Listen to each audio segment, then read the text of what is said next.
Hello, everyone, and welcome back to Harbor Pod. This is the place where real people tell real stories about what their life was like and how they ended up in recovery. Today, we have a very special guest. It's the most recent graduate of Angels Harbor. She represents everything Angels Harbor is about, and I'm honored and privileged to know her, Samantha Cremeans. Samantha, thank you for being here today. I'm honored to be here. Let's talk about a little bit about what life looked like in the beginning for you. So before addiction became a part of your life, tell the listeners a little bit about what your life looked like. So before addiction, I grew up with my dad beat my mom, and I remember there'd be days I just wait for my dad to come and he wouldn't show up. The cops were at my house a lot. And then I turned 12. That's when I started using. So early on in your life, you witnessed a lot of physical abuse between your parents? Yeah, one time my dad was drunk and he made my brother drive out to my mom's, and my mom made us get out of the car. And as soon as we got out of the car, I heard a crash a couple seconds later when he left. My dad had smashed into a tree and had to be cut out and life-lighted. He died twice. And you were there for that? Yeah. And my mom made us get out of the car. He made my brother drive. So you were in the car with him? Yeah. So all of you guys are in the car and he gets in a car wreck. Was he drinking or anything? Yeah, he was drunk. But my mom made us get out, and I'm glad she did because I probably wouldn't be here. So you grew up in an environment where alcohol was normal. Mm-hmm. You want to talk about that a little bit? How long you had to be around it, and who all was using in your family and stuff? I didn't really know my dad was using besides alcohol. He would just get arrested a lot or be running from the police, or I try not to go back that far. And how old do you think you were when the accident happened? Probably 7. 7? What about before 7 years old? Do you remember anything? Not really. Okay, so 7 was kind of when the first thing happened in your life that you can remember being pretty traumatic? Yeah. All right, well, let's go into that. So he was life-flighted. Mm-hmm. Let's get a little bit deeper into that. So what happened? Did he end up living through it? Yeah. He died twice when he was being life-flighted, but he made it. Did he go back to drinking? Of course. And mom stayed with him and all that? My mom and him were already separated at that point. Just couldn't get along? Yeah. So they ended up separating? Yeah. Who did you go to live with? My grandpa. So you went with the grandparents. You didn't even stay with the No. mom and dad? Well, at the time, that's what I was saying. I would be waiting for them to show up, and half the time they never showed up. Or I remember my mom telling me she couldn't take me because she didn't have the food or anything for me to eat, and I remember just begging her to go. And when I got there wasn't anything to eat. So I stay with my grandpa most of the time. What was your relationship like with your grandparents? Good. My grandpa was an electrician. He worked in the railroads too. And about how old are you during this time of your life? That time? When you were with your grandparents? Yeah. 9 to 14. Were you into 13. Were you into using substances around that time of your life? I started using marijuana at 12. I didn't get into the hard stuff till I was 13, 14 when I went to go live with my mom. I was hanging out with this girl who was older, and her mom was kind of like mine. Her mom would let her do pills, Clozapins and stuff, and my mom was getting prescribed Seroquel and Xanax. And when she would mix those, she would black out.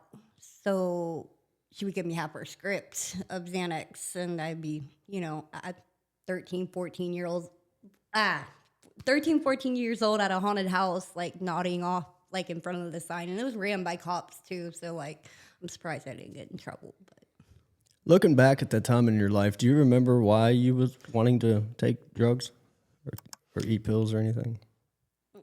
They were just offered to you, and you said, "Hey, let's just eat them." Everybody else was doing it. Well, the girl I was hanging out with, she was, and then I was like 14 dating an 18-year-old too, so thought it was cool. Okay. So the only thing you remember from early on in your life is the accident that your father got into, and of course the physical, mental, emotional abuse that your parents were putting each other through. Yeah, well, my house used to get raided a lot too because my dad was selling drugs. So I remember the police kicking in the door, SWAT team holding my grandpa at gunpoint. Your grandpa. Yeah. He didn't know what was going on, but they raided my grandpa's house. And when the SWAT team came in, they held him at gunpoint so they could search the house. You were there when this happened? Yes. Wow. Okay. Was there ever any abuse inflicted on you? No. So you just was a bystander and had to sit and watch it? Yeah. Was it a daily thing? Yeah. At least when they would get together.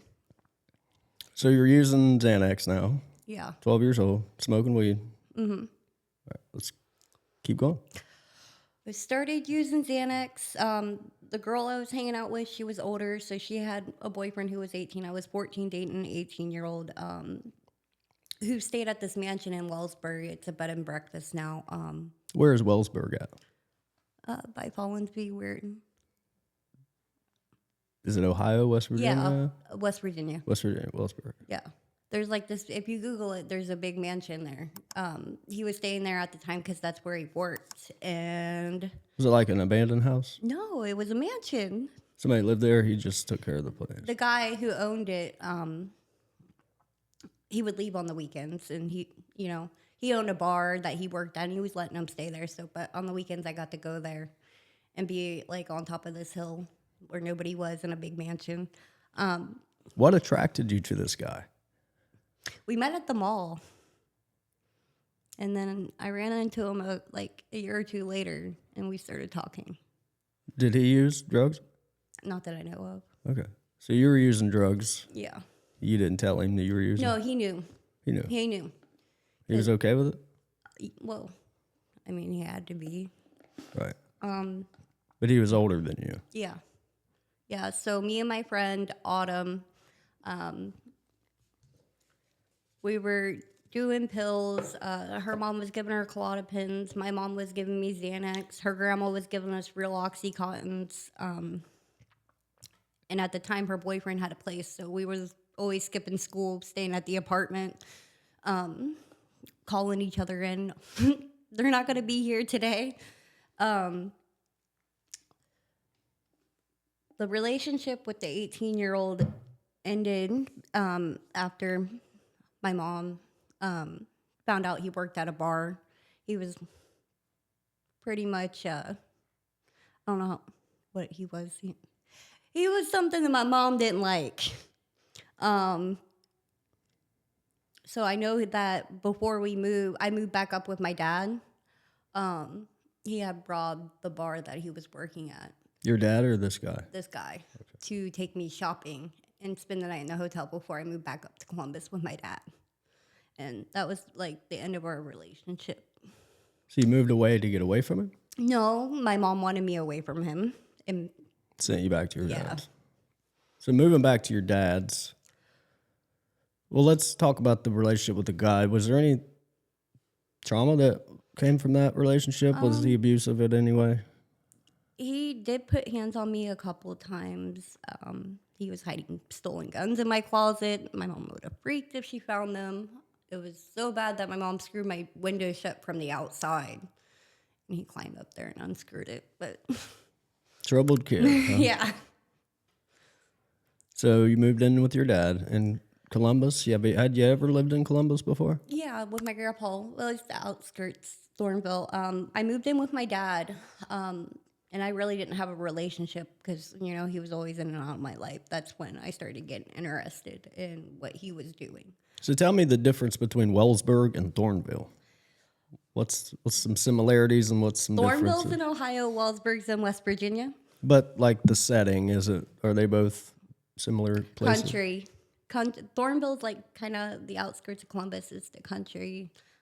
Wellsburg, it's like a town. Okay, so a little bit different. Yeah. All right. that's when I really started getting into like wanting to know my dad and stuff because all the trauma and stuff. I really didn't know him. He was like in and out of my life. I had bad teeth growing up as a kid, and instead of taking me to a dentist like parents should, they would take me to the hospital and get the temporary fix instead of getting the actual problem fixed. And I remember having a toothache one time, and my dad handed me a Vicodin and said, if you snort it, it'll kick in faster. How old were you when this happened? About 14. So your parents encouraged you Yeah. and actually enabled you Yeah. in some way. Yeah. I don't think my mom would have done it as much, like, had she not been blacked out from the Seroquel and Xanax, because my mom thought that way, but my dad, he's a different story. Right. So you learned how to snort Vicodin? Yeah, once I snorted it, it was game over. I realized that my dad was selling drugs, that I thought it was cool, and I wanted to do it. So my dad would get all the scripts from the old people during like the opioid pandemic. He would get in with all the old people in our area and get all their scripts. And I remember asking him if I could take it out there, and he told me, yeah. So he handed me the pills. I walked outside. I said, he said no. I said, yes, I'm doing this. And I handed him the pills. He handed me the money. First time ever being a drug dealer? Yeah. 15, 14. So your dad had been raided a couple times Yeah. when you were a kid, and he just continued Yeah. doing the same thing? When we would get raided, usually it's the SWAT team. So SWAT team usually kicks in 10, 15 doors at a time. They hit them all at once. Flashbangs and all? Yeah. Up there, if we was out, and the SWAT team hit, I remember one time I was going, we were in the car going actually on my way to my grandpa's, and my little brother and sister's mom cut us off and told us that the SWAT team was at my grandpa's. And that's when my dad gave me all the drugs, and I went to my friend's house and hit them all. And then I had to sneak back down and get his license plate off the car so they wouldn't impound his car, because they do stuff like that. Like, if you're not there, we'll take your car if it's in your name. So you were learning all these behaviors. Yes. Just trying to keep your dad out of trouble. Yeah. So we're back at Dad's house. You're living with your dad. Mm-hmm. He introduced you to snorting pills. Snorting pills, yeah. And you're how old? 14. 14. So what happened after that? So my addiction started getting really bad. I knew my grandpa would give us his credit card to go get stuff, like take us to the grocery store, get whatever we want, like fill up the buggy, go shopping. I decided to guess his PIN one day, and I got it right. Debit card? Yeah. I was able to withdraw money from the ATM, and my grandpa was old. I feel so bad for doing it, but at night I would take his credit card, and I would go to the ATM and I would withdraw the max, which is like $1,500. Is this the same grandpa that was at the house when it got raided? Yeah. Is that your dad's father? Mm-hmm. I would do it at nighttime. That way, if he went during the day, it wouldn't say he couldn't withdraw cash. So I wait till nighttime. I knew where he had his wallet, and I was withdrawing $1,500 every night. At this time, I'm like 15, 16. I met this other girl named Tessa, and I was paying her mom to let her stay home from school with me with all that money, and buying pills. And my grandpa had bought me a car, and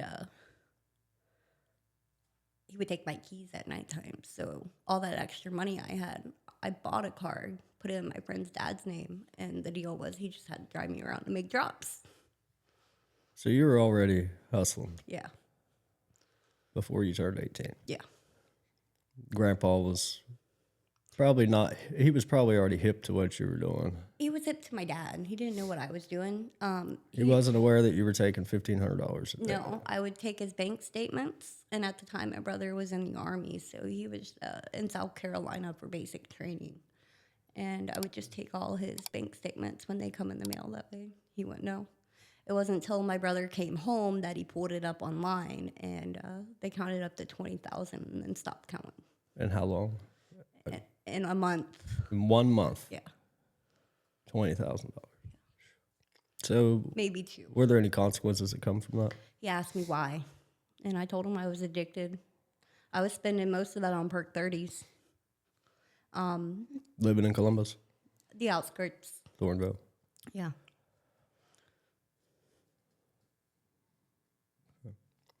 So you're about how old now? 16. 16? What happens after this? I got introduced to methamphetamines. At first, it was the bath salts that they sold in the gas stations. I remember those. Yeah.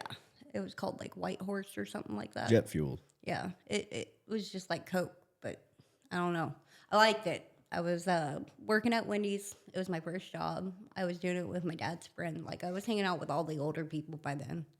I didn't have nobody my age, really, except that one girl. I would pay her mom to let her stay home from school. When we couldn't get the bath salts from the gas station one morning, we knew that her stepdad did meth. So we told him, we had been doing it, and we needed a pick me up. I realized that he was cooking the methamphetamines, and at that point, I started helping him manufacture meth. And my friend's mom found out because my hands were peeling one day. She's like, "Are you helping him?" I said, "No." She's like, "Your hands are peeling just like theirs do." And that all came to an end when we were at my friend's house cooking, and his mom got sick from the smell, and she left and actually went to the hospital and ended up passing out. And I guess his stepdad had called the police and said that we were cooking. The first time they come to the door, we didn't answer. We hid in the bathroom because you can't stop in the middle of cooking it. You'll blow yourself up. So I think they went away, but like an hour later, we were done. It was drying in the fan. I seen the cops walking up the porch. I said, "Cops." And he grabs all the stuff and he goes to the back and tries to get rid of it all. And I meet the cops at the door. And they're like, "We got to report somebody's cooking methamphetamines here." He said, "Can we come in?" I said, "This is not my house." He's like, "Well, I got permission. I got the keys," and walked right past me.